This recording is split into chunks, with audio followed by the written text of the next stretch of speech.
Hi, I'm Father Michael Orsi. I am your host for Action for Life Television, that good news program which brings you the big G for the gospel of Jesus Christ, and the little g, all the good things that people do to put that gospel of life into action.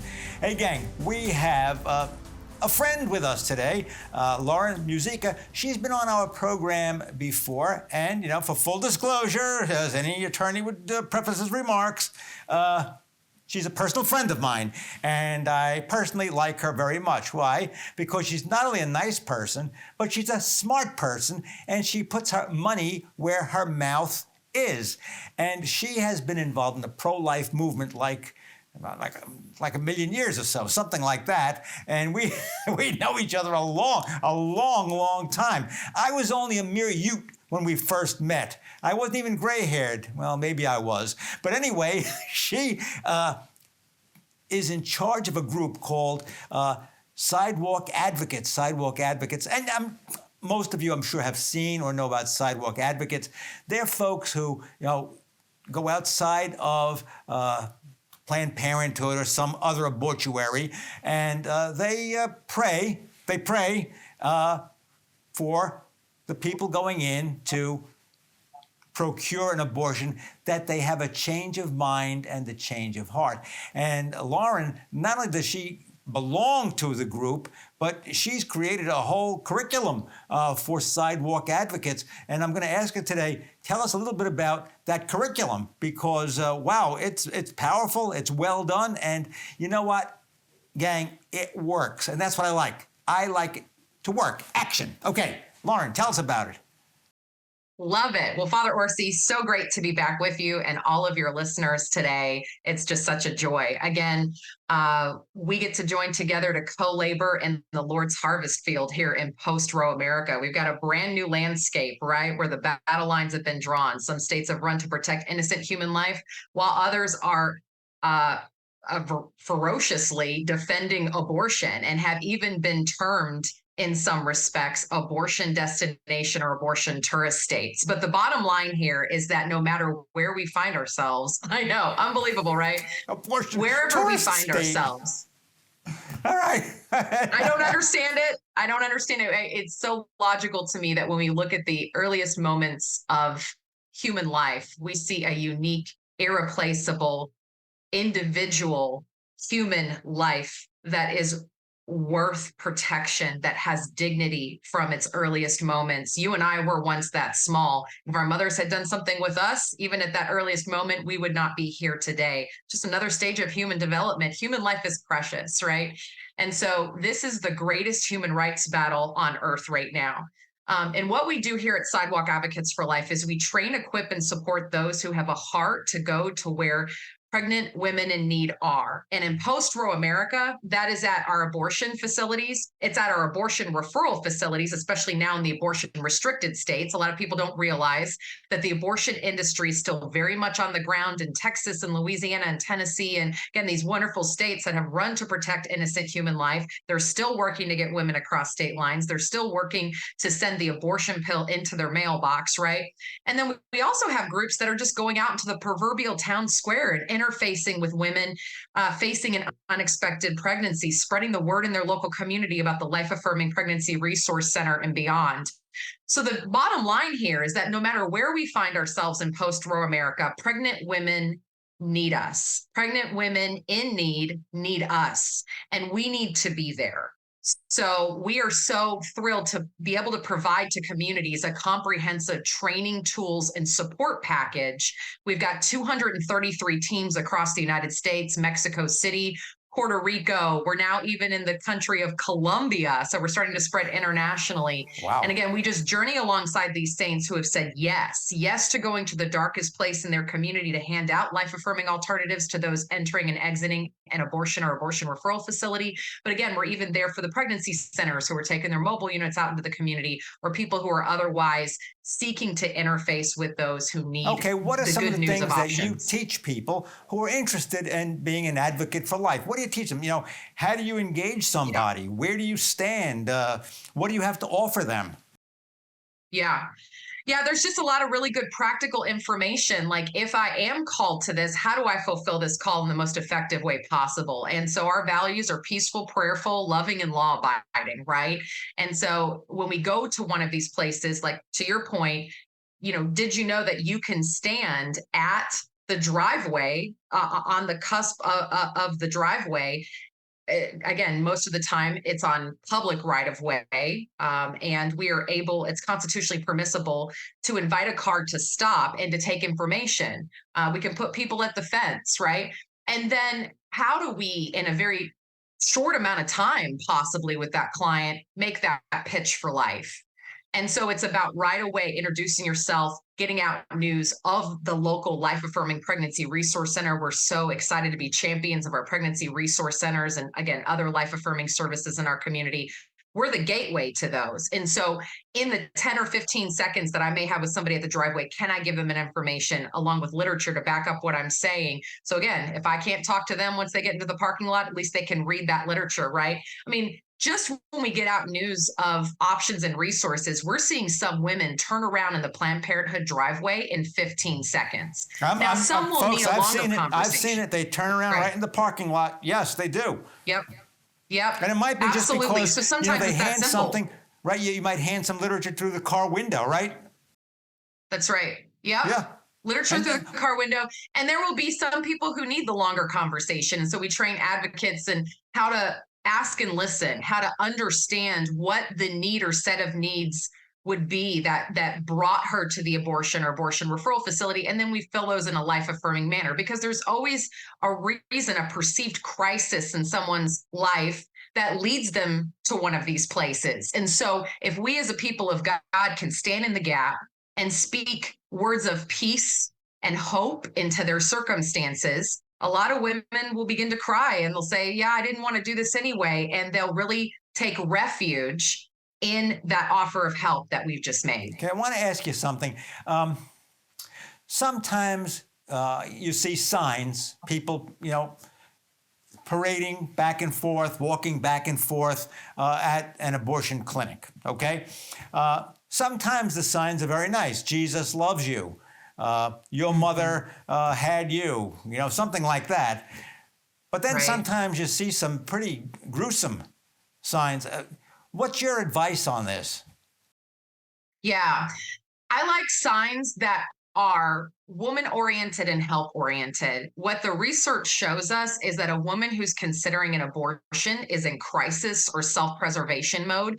She's pushing baby to the recesses of her mind. She's pushing God even further away, because if she stopped to think about what he might say about this, she might change her mind, and that scares her. And when you're in crisis mode, you're not thinking clearly. But what we have seen, again, through research, testimony of those who have chosen life, those who didn't choose life, and what would have helped them to choose life, having countless cups of coffee with former abortion workers who used to sell abortion to women, and then our lived experience on the sidewalk, is that when we meet women in a spirit of peace, prayer, and love on the sidewalk, and we meet them first in that crisis, and we offer to fill the very real needs that they brought to the abortion or abortion referral facility, or again, these are tips and approaches that work if you're just talking to your friend or neighbor down the street who's facing an unexpected pregnancy, right? Then what happens is her heart is more open to hearing about baby and then to God.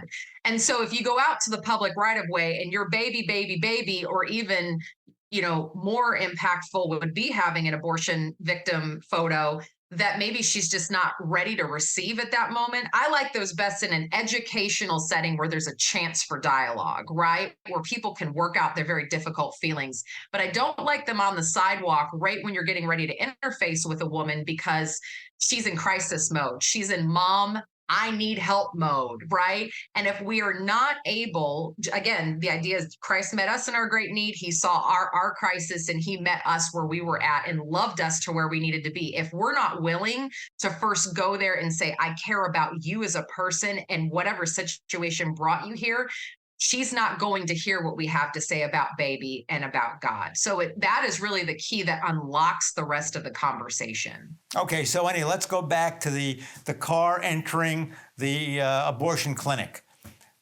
Knock, knock. Hey, can I talk to you? They roll down the window, maybe. Sometimes they just drive right through, all right?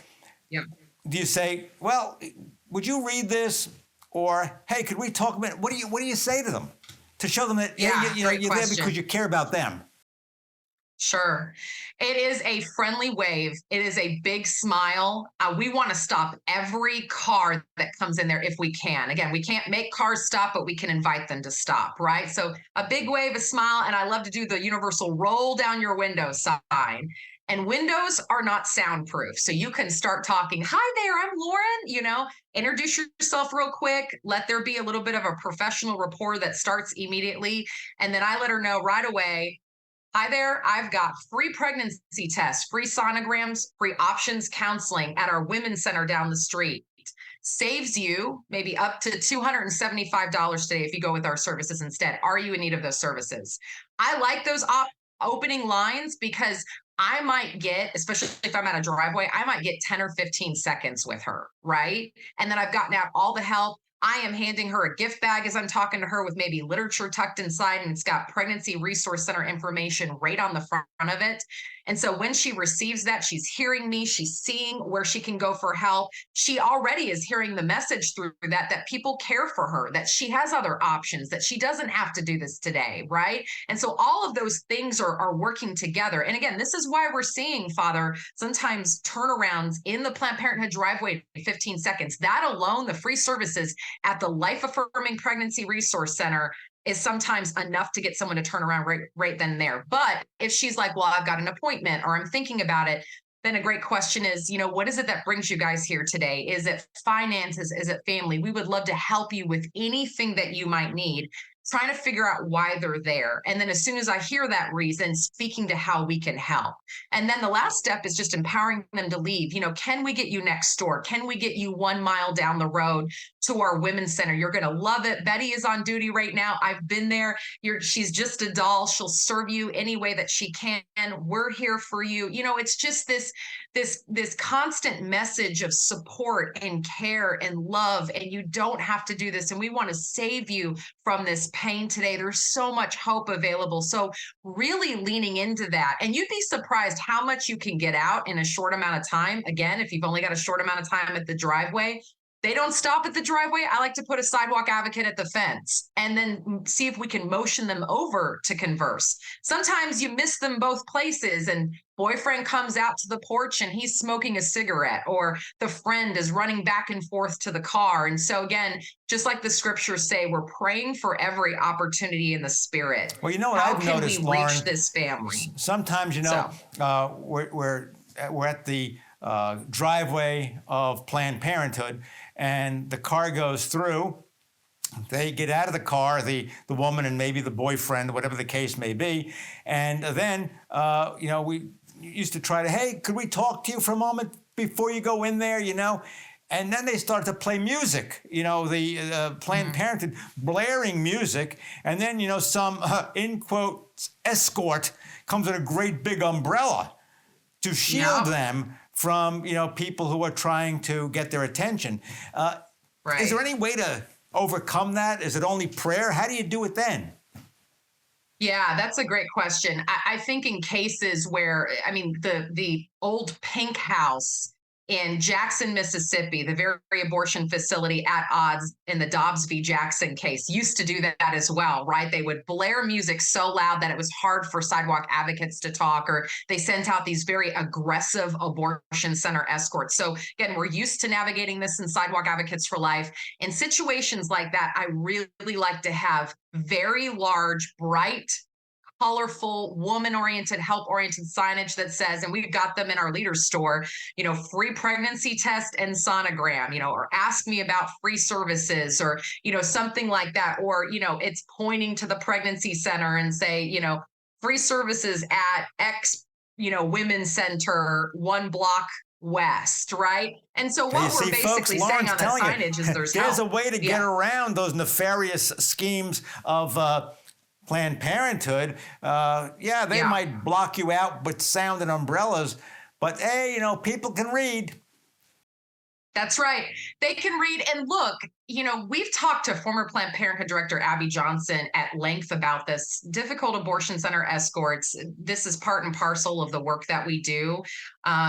They love to send these folks out to block us from talking to women, engage them in such, aggressive conversation that they're trying to almost push us out of the conversation.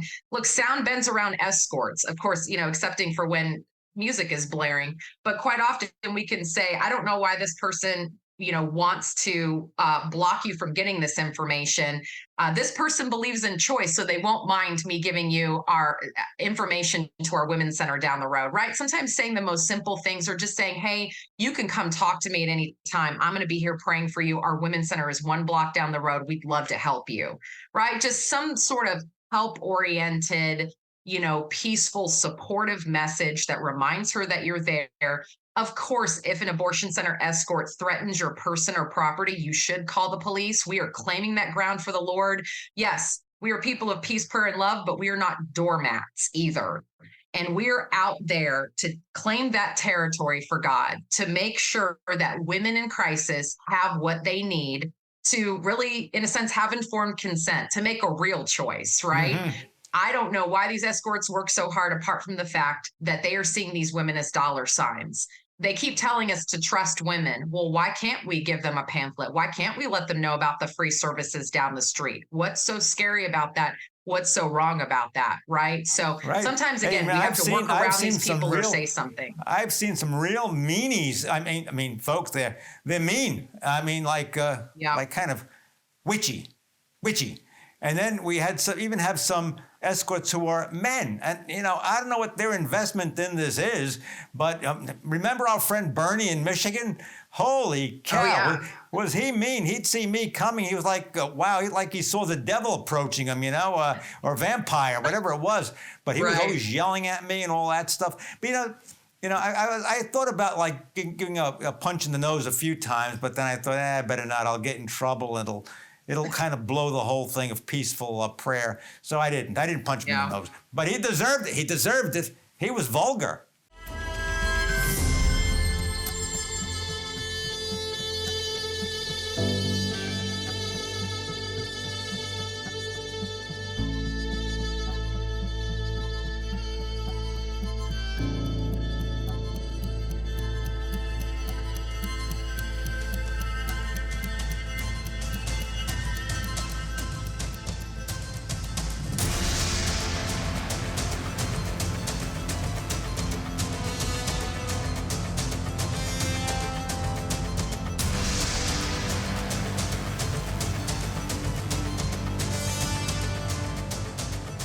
As you can imagine, producing this wonderful program, Action for Life, it costs a great deal of money. We're going to need your help. So if you would like to donate to keep this good news program on the air, please go to your computer, your cell phone, actionforlife.net.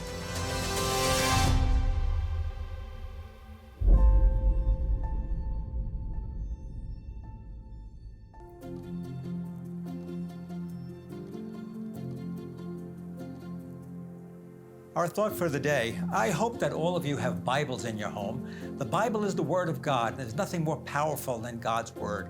Keep it in a prominent place to remind you that you are part of God's good news and that God is using you to do His will. Hey gang, I know a lot of you sometimes can't watch all of our episodes of Action for Life. However, we have a solution for that. All you have to do is go to YouTube and search for Action for Life Florida. And you can catch up on all the shows, and guess what? Extra added bonus, you get to hear my weekly homily.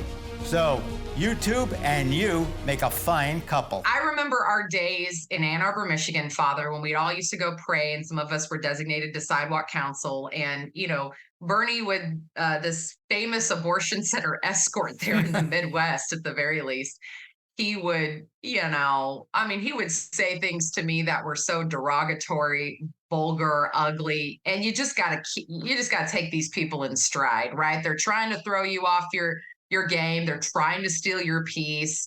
I even made some headway with him. I made friends with him. I found out he had 4 kids and 7 grandkids. I'll never forget that. This is a grandfather who's an escort for Planned Parenthood, right? My, what a badge at that point in your life. My goodness. I would bet Bernie has either helped somebody procure an abortion or he's been part of an abortion experience himself.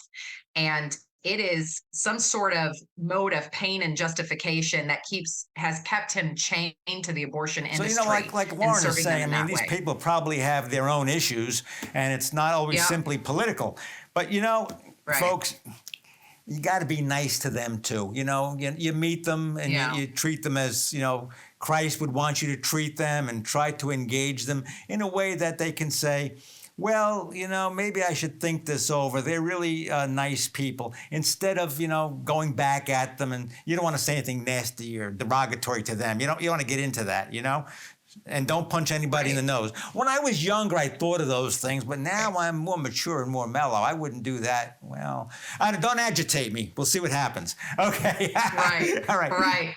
No, you can't let anybody throw you off your mission. Your primary mission that day is to reach women in unexpected pregnancies. And if they see you doing something ugly towards somebody else on the sidewalk, we're going to lose that trust. We're going to lose our chance to have a life-saving conversation. And there's always a camera there these days. Don't forget, there's always a camera there. Be nice. Yeah. Smile. Pray.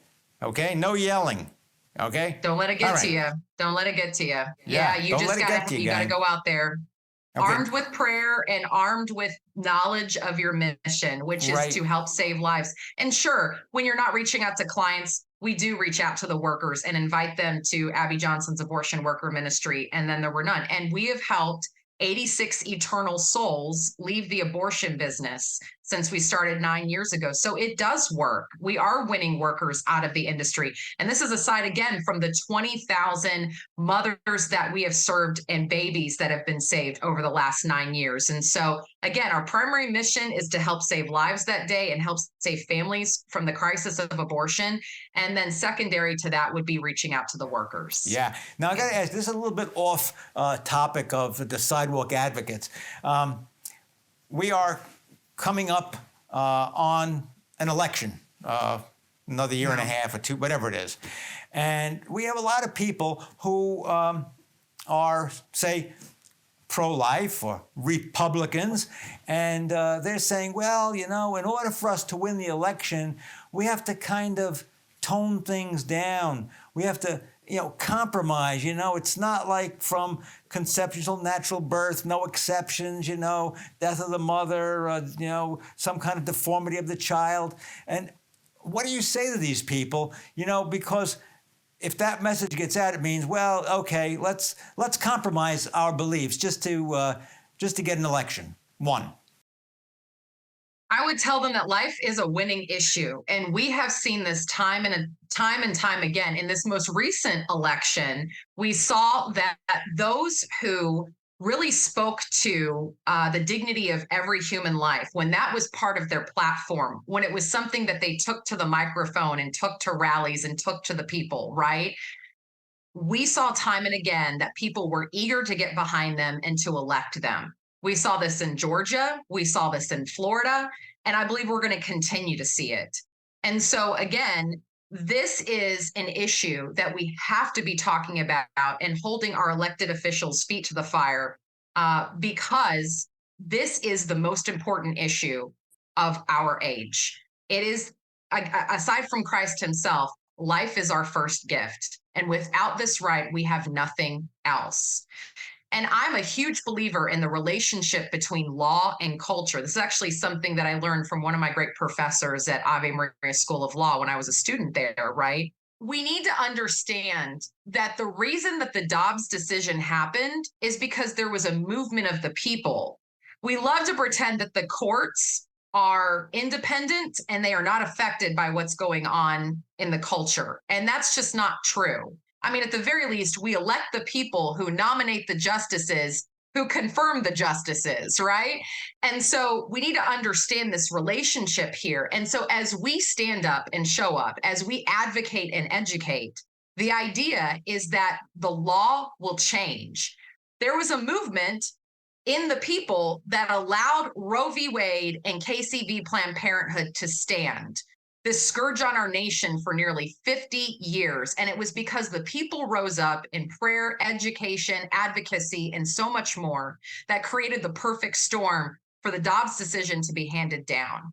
It is clear that life is a winning issue in America. And so I would encourage any elected official to not shy away from this. We are hungry for truth in this country. Again, we've seen that from the governor of Florida. We've seen that from Georgia. We've seen that here in my home state of Texas, that when people are unafraid to stand up against wokeness and against the culture of death, that they win elections. Okay, so you're telling us, folks, there's no compromise on the truth. You do not compromise the truth. And I have a lot of politicians, they, try to feel out Father O for various positions and see if there's a way that we can kind of shape things so that it doesn't sound like we're being too radical, that we're unwilling to compromise. Hey, look, folks. There's nothing wrong with being radically right, okay? And there is something wrong when you're willing to compromise the truth. Look, you might not win every election, right? You might lose a whole lot. But as time goes on, you're going to be part of a movement that's going to say, yeah, this is what we believe. This is what is right. And you know what? Let me tell you something, folks. When you stick with it, and don't weasel around, you're going to win. And because that's what we are here on Action for Life. We're not losers, folks. We are winners. And you know what? Lauren's for action. I'm for action. And I know you are too. We would like to thank our generous sponsors for their wonderful support.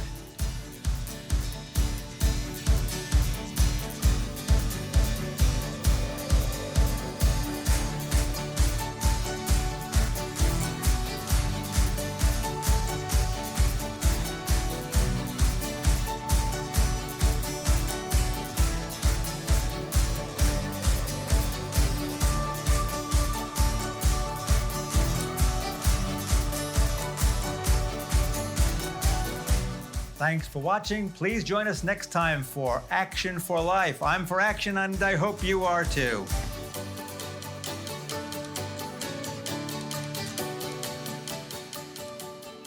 I'm Father Michael Orsi. I am your host for Action for Life Television, that good news program which talks about the gospel of Jesus Christ, the big G, and the little g, all the good things that people are doing to put the gospel of life into action. So please join us for the next episode of Action for Life.